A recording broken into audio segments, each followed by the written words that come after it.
কয়েকদিন আগে আমি ফেসবুক গ্রুপে এবং হোয়াটসঅ্যাপে একটা পোল ক্রিয়েট করছিলাম যে আপনারা কোন টপিকের উপর ভিডিও চান।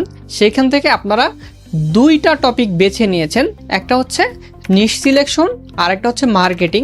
তো আমি দুটো ভিডিওই বানাবো, বাট আজকের ভিডিওতে আমরা দেখব যে কিভাবে আমরা পিওডিতে প্রফিটেবল নিশ সিলেক্ট করতে পারি। পিওডিতে কিন্তু নিশ সিলেক্ট করা গুরুত্বপূর্ণ একটি বিষয়। আপনার নিশ যদি ভুল হয় তাহলে কিন্তু পিওডিতে কখনোই সেল আসবে না। চলেন আজকের ভিডিওটি শুরু করা যাক। এখন আমাদেরকে জানতে হবে নিশ আসলে কি। আমরা যদি একদম সহজ ভাষায় বলি, নিশ হলো একটা নির্দিষ্ট সাবজেক্ট বা একটা নির্দিষ্ট টপিক। আমরা প্রিন্ট অন ডিমান্ডে যেমন T shirt, mug, hoodie, others আরও অনেক প্রোডাক্ট নিয়ে কাজ করি। এখন আমরা যদি ধরেন ডগ রিলেটেড কোনো প্রোডাক্ট নিয়ে কাজ করি, সেক্ষেত্রে আমাদের নিশ হবে ডগ। আবার আমরা যদি ক্যাট রিলেটেড কোনো প্রোডাক্ট নিয়ে কাজ করি, সেক্ষেত্রে আমাদের নিশ হবে ক্যাট। তো এখন তাহলে ক্লিয়ার হয়েছেন যে নিশ আসলে কি। এখন আমাদেরকে একটা প্রফিটেবল নিশ সিলেক্ট করতে হবে পিওডিতে কাজ করার জন্য। তো আমরা কিন্তু এখন হুটহাট করে যে কোনো একটা নিশ নিয়ে কাজ শুরু করতে পারবো না। অবশ্যই আমাদের নিশটা প্রফিটেবল নিশ হতে হবে। এখন প্রফিটেবল নিশ কোনগুলো বা কি কি থাকলে ওই নিশটা প্রফিটেবল, এটা আমাদেরকে একটু জানতে হবে। তো আমাদের বেশ কিছু ক্রাইটেরিয়া আছে, যেগুলো যদি ফুলফিল করে তাহলেই সেটা আমাদের প্রফিটেবল নিশ। আর যদি ওই নিশগুলো ওই ক্রাইটেরিয়াগুলো ফুলফিল না করে তাহলে ওইটা আমরা নিব না।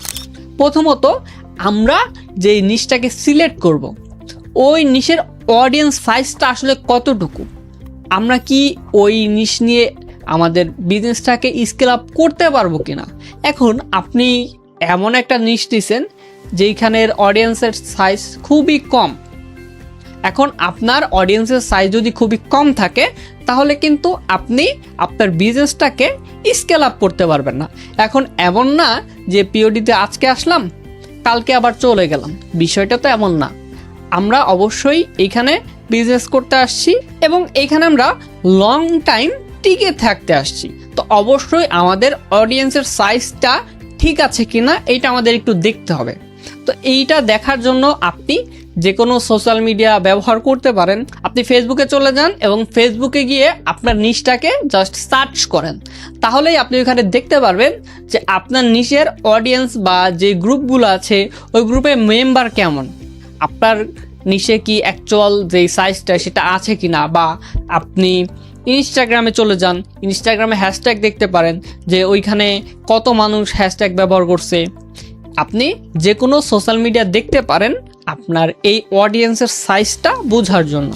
এবং তারপর আমাদেরকে আরও একটা বিষয় খুব ভালো করে দেখতে হবে, আপনার অডিয়েন্সের সাইজ ঠিক আছে, বাট আপনাকে দেখতে হবে যে আপনি যে নিশটা সিলেক্ট করেছেন ওই নিশের লোকজন কেনাকাটা করতে পছন্দ করে কিনা।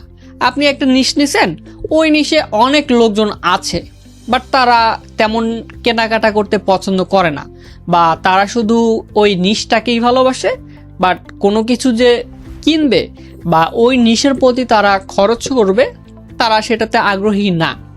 সেই ক্ষেত্রেও কিন্তু আপনার ওই নিশটা সিলেক্ট করা যাবে না। এবং তারপর আমাদেরকে আরও একটা বিষয় দেখতে হবে, সেটা হলো যে আপনি যে নিশটা সিলেক্ট করবেন ওই নিশের লোকজন ওই নিশটাকে নিয়ে প্রাউড ফিল করে কিনা। এখন আপনি এমন একটা নিশ নিছেন যে এই নিশের লোকজন প্রাউড ফিল করে না বা ওই নিশটাকে নিয়ে প্রাউড ফিল করে না। তো এখন আমরা যারা পিওডিতে কাজ করি, আমাদের কাজ কি? আমাদের কাজ হচ্ছে কাস্টমার বা অডিয়েন্সের বা আমাদের যে নিশের লোকজন তাদের ইমোশনটাকে ফুটাই তোলা। এখন আমরা ইমোশন কখন ফুটাই তুলতে পারবো? এখন সে যদি প্রাউড ফিলই না করে তাহলে তো আমরা তার ইমোশনটাকে ফুটাই তুলতে পারবো না। তো অবশ্যই আপনার নিশে যে লোকজন সে প্রাউড ফিল করে কিনা, আপনার নিশটা প্রাউড ফিল করার মতো নিশ কিনা সেইটা আপনাকে একটু দেখতে হবে। তো এইগুলা দেখার জন্য যেমন আপনি বাইং হিস্ট্রিটা দেখতে পারেন অ্যামাজন, ইটসি, রেডবাবল, এবং আপনি প্রাউড ফিল করে কিনা এইটা একটু সার্চ করে দেখতে পারেন। আপনার নিশে যদি এই ক্রাইটেরিয়াগুলো থাকে তাহলেই আপনি সেই নিশটা সিলেক্ট করবেন। আর এখান থেকে যদি একটা ক্রাইটেরিয়াও বাদ যায় তাহলে আপনি ওই নিশটা সিলেক্ট করবেন না। আশা করি বুঝতে পারছেন যে নিশ কি এবং কিভাবে প্রফিটেবল নিশগুলো আপনি সিলেক্ট করতে পারেন। আর যদি বুঝতে কোনো সমস্যা হয় বা কোনো প্রশ্ন থাকে তাহলে কমেন্ট করতে পারেন। আর আপনি কি নিশ সিলেক্ট করেছেন সেটা অবশ্যই কমেন্ট করবেন, সেখান থেকে আমি আপনাকে রিভিউ করে দিব যে আপনার নিশগুলো ঠিক আছে কিনা, এবং পরবর্তীতে কোন টপিকে ভিডিও চান সেটাও কিন্তু কমেন্ট করতে পারেন। আর অবশ্যই পেজটাকে ফলো দিতে ভুলবেন না এবং চ্যানেলটাকে সাবস্ক্রাইব করতে ভুলবেন না। দেখা হচ্ছে পরবর্তী ভিডিওতে।